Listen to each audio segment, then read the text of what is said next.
അടിപൊളി സിനിമ.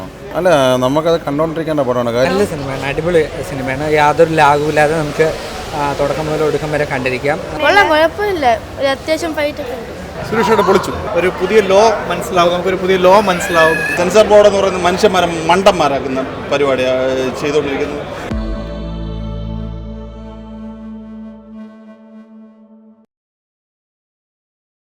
ഏറെ വിവാദങ്ങൾക്ക് ശേഷം സുരേഷ് ഗോപിയുടെ Janaki V versus State of Kerala എന്ന സിനിമ ഇന്ന് തിയേറ്ററുകളിൽ എത്തിയിരിക്കുകയാണ്.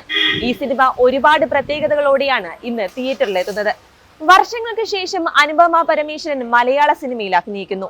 അതുപോലെ തന്നെ സുരേഷ് ഗോപിയുടെ ഒരു മുഴുനീള വക്കീൽ വേഷം. അങ്ങനെ ഒട്ടേറെ പ്രത്യേകതയുണ്ട് ഈ സിനിമയ്ക്ക് പറയാൻ.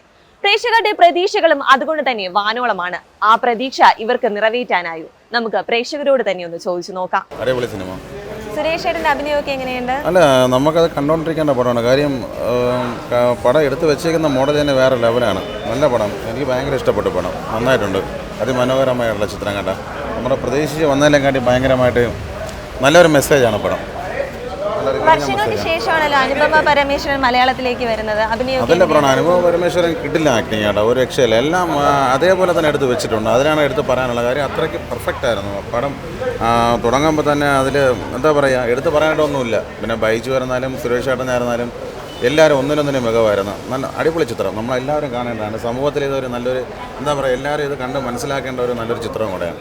സിനിമയുടെ പേരിൽ ഒരുപാട് വിവാദങ്ങൾ ഉണ്ടായല്ലോ, അതിന്റെ ആവശ്യങ്ങളുണ്ട്. അത് നമ്മൾ നോക്കേണ്ട സിനിമയാണ്, കഥയിൽ ചോദ്യമില്ല. അതാണ് എനിക്ക് പറയാനുള്ളത്. അത്ര സിനിമയെ സിനിമയായിട്ട് കാണുക.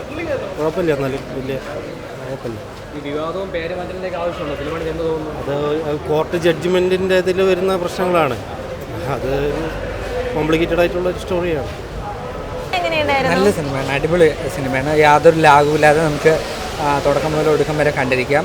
സൂപ്പറായിട്ടുള്ള സിനിമയാണ്. നല്ല തിരക്കഥ, കഥ, പിന്നെ സുരേഷ് ഗോപിയുടെയും പിന്നെ അനുപമയുടെ എനിക്കൊന്ന് മലയാളത്തിലെ പുള്ളിക്കാരിയുടെ ഏറ്റവും നല്ല ഫിലിമാണെന്ന് പറയും. കാരണം ബാക്കി മലയാളത്തിൽ മുമ്പ് അഭിനയിച്ചിട്ടുള്ളതിന് ചെറിയ കുറച്ച് സമയത്തേക്കുള്ള കഥാപാത്രങ്ങളെ വെച്ചിട്ടുള്ളൂ, ഒരു ഭംഗിയായിട്ട് ചെയ്തിട്ടുണ്ട്. പിന്നെ മൊത്തത്തിൽ എല്ലാം കൊണ്ടും നല്ലൊരു മൂവിയാണ്.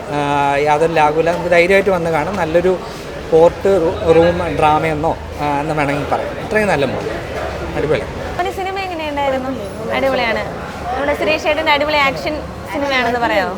നല്ലതാണോ? ഓൻ എങ്ങനെയാണ് സിനിമ? എങ്ങനെയാണ്? കുഴപ്പമില്ല, ഒരു അത്യാവശ്യം ഫൈറ്റ് ഒക്കെ ഉണ്ട്. സുരേഷ് ചേട്ടൻ്റെ ആക്ടിംഗ് ഒക്കെ എങ്ങനെയുണ്ടായിരുന്നു? മാറിയിട്ടില്ല. ചേട്ടാ സിനിമ എങ്ങനെയുണ്ടായിരുന്നു? നല്ല സിനിമയാണ്. സുരേഷ് ചേട്ടൻ്റെ അഭിനയമൊക്കെ എങ്ങനെയുണ്ട്? നല്ല പഞ്ചിങ് ആയിട്ടുള്ള ഡയലോഗ്സ് ഒക്കെ ഉണ്ട്. അനുപമ ഒരുപാട് വർഷങ്ങൾക്ക് ശേഷമാണല്ലോ മലയാള സിനിമയിലേക്ക് തിരിച്ചു വരുന്നത്. എങ്ങനെയുണ്ട് ആക്ടിങ്? നല്ലതാണ്. ചില പേരിന്റെ പേരിൽ ഒരുപാട് വിവാദങ്ങൾ ഉണ്ടായല്ലോ, സിനിമയുടെ പേരിന്റെ പേരിൽ വിവാദങ്ങൾ ഉണ്ടായല്ലോ, അതിന്റെ എന്തെങ്കിലും കാര്യം ഉണ്ടായിരുന്നു? ഇല്ല. എന്നാലും വന്ന് കാണണം, നല്ലൊരു പടം തന്നെയാണ്. ഒരു പുതിയ ലോ മനസ്സിലാവും, നമുക്കൊരു പുതിയ ലോ മനസ്സിലാവും. എന്താണ് ഒരു എന്താ പറയുക, ഒരു വിക്ടിം പ്ലേ എന്താണ്, ഒരു വിക്ടിമിൻ്റെ ഒരു എന്താ പറയുക, ഒരു എന്താ പറയുക, അവരുടെ നീതി എങ്ങനെ കിട്ടുന്നു. ഒരു കൈൻഡ് ഓഫ് ഒരു ഫീൽ ഗുഡ് മൂവി, ഒരു ത്രില്ലർ മൂവിയാണ്. മസ്റ്റ് വാച്ച് ആണ്, എല്ലാവരും വന്ന് കാണുക. അയ്യോ അടിപൊളിയാണ്. സുരേഷ് ഗോപി പറയണ്ട, പുള്ളിയുടെ മാസ് ഡയലോഗ്, പുള്ളിയുടെ മാസ് എൻ്റർടൈനർ തന്നെയാണ്. പുള്ളിയുടെ ഒരു പഞ്ച് ഡയലോഗ്, ആ ഡയലോഗ്സിൽ തന്നെ നമുക്ക് ആ ഒരു ബാസ് ഫീൽ ചെയ്യുന്നുണ്ട്. പിന്നെ ഗോകുൽ സുരേഷ് നല്ല രീതിയിൽ പുള്ളിയും ചെയ്തിട്ടുണ്ട്. അതെ അതെ, പുള്ളിയുടെ ഒരു എന്താ നമ്മുടെ മറ്റേ ഇതായിട്ട് കമ്പയർ ചെയ്യാൻ പറ്റില്ല. നമ്മുടെ ആ ഒരു ചിന്താമണി കൊലക്കേസായിട്ട് ഒന്നും കമ്പയർ ചെയ്യാം. അതും ഇതായിട്ട് വെറൈറ്റി ജോണറാണ്, അതും ഇതായിട്ടൊരു ബന്ധമില്ല. പുള്ളിയുടെ ആ ഒരു നമ്മൾ പ്രതീക്ഷിച്ച് ചെല്ലുന്ന അത് തന്നെ, ചിന്താമണി കൊലക്കേസിൽ ആ ഒരു മറ്റേ മുടിയൊക്കെ ഇങ്ങനെ മാറ്റിയിട്ട് വരുന്നതൊക്കെ ആയിരിക്കും. പക്ഷെ പുള്ളി അങ്ങനെ ഒന്നും അല്ല, ഈ പുള്ളിയുടെ സ്റ്റൈലിൽ തന്നെ പൊളിച്ചു. വർഷങ്ങൾക്ക് ശേഷം മലയാള അനുപമ അടിപൊളിയാണ്. പുള്ളിക്കാരിയുടെ performance is like beyond expectation. അടിപൊളിയാണ്. നല്ല ഒരു നമുക്ക് ആ പഴയതൊക്കെ ഒന്നും എല്ലാം കളഞ്ഞ് കരിയർ ബെസ്റ്റ് മൂവി മലയാളം പുള്ളിക്കാരി ചെയ്യാൻ പറ്റുന്ന ഒരു അടിപൊളി സംഭവമാണ് പുള്ളിക്കാരി തന്നേക്കുന്നത്. അടിപൊളിയായിട്ട്. പേരിന്റെ പേരിൽ ഒരുപാട് വിവാദങ്ങളൊക്കെ ഉണ്ടായല്ലോ, അതിന്റെ എന്തെങ്കിലും ആവശ്യം ഉണ്ടായിരുന്നു? അങ്ങനെ അതിന്റെ ആവശ്യമുണ്ടോന്ന് ചോദിച്ചാൽ വിവാദത്തിനുള്ളത് ഇല്ല, ഇല്ല. പക്ഷെ എന്നാലും എന്താ പറയുക, ഇപ്പോഴത്തെ ഒരു ജനത്തിന് വേണ്ടത് എന്താണ്, അവർക്ക് വേണ്ടത് ഒരു പെൺകുട്ടിയുടെ ബേസിക് നീഡ് എന്താണോ അതെല്ലാം അതിനകത്ത് വ്യക്തമായിട്ട് പറഞ്ഞിട്ടുണ്ട്. So I wish all my fellow female friends, family, sisters എല്ലാവരും വന്ന് കാണണം എന്നാണ് എൻ്റെ ഒരു ഇത്. ശരി, താങ്ക് യു. ഇതിനകത്ത് എന്താണ് ഈ സിനിമയ്ക്കകത്തുള്ളത്? സെൻസർ ബോർഡ് എന്ന് പറയുന്നത് മനുഷ്യന്മാരെ മണ്ടന്മാരാക്കുന്ന പരിപാടി ചെയ്തുകൊണ്ടിരിക്കുന്നത്. എടാ, ഞങ്ങൾ തരുന്ന ടാക്സിൻ്റെ പുറത്താണ് നീയൊക്കെ സെൻസർ ബോർഡും ബാക്കിയുള്ള എല്ലാ പരിപാടിയും അവിടെ ഓട്ടിക്കുന്നത്. അപ്പോൾ നിങ്ങളിങ്ങനെ ഒരു സംഭവം ഉണ്ടാക്കുന്നുണ്ടെങ്കിൽ അതിന് തക്കതായിട്ടുള്ള ഈ സിനിമയ്ക്കകത്ത് നിങ്ങൾ കാണിച്ചു തരണം. ആ ഒരു സാധനം ഇതിനകത്തില്ല. അപ്പോൾ നമ്മുടെയൊക്കെ ടാക്സും വാങ്ങിച്ചിട്ട് നിങ്ങൾ ഫുഡും അടിച്ചിട്ട് നിങ്ങൾക്കൊക്കെ പറ്റുന്നതല്ല ഇവിടുത്തെ നിയമവും ഇവിടുത്തെ ഭരണഘടന എന്ന് പറഞ്ഞു കഴിഞ്ഞാൽ. അത് ഇനിയെങ്കിലും മനസ്സിലാക്കുക. സെൻസർ ബോർഡാണെങ്കിലും ഏത് പോപ്പിലെ ബോർഡാണെങ്കിലും.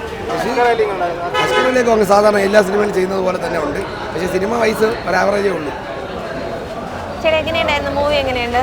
സിനിമ എങ്ങനെ ഉണ്ട് എന്ന് ചോദിച്ചാൽ നമ്മളൊരു കോർട്ട് റൂം സിനിമയാണ് നമ്മൾ പ്രതീക്ഷ വന്നത്. നേരെ പോലെയൊക്കെ പ്രതീക്ഷ ആ ഒരു റേഞ്ചോ കാര്യങ്ങളോ ഒന്നും അല്ലെന്നല്ല.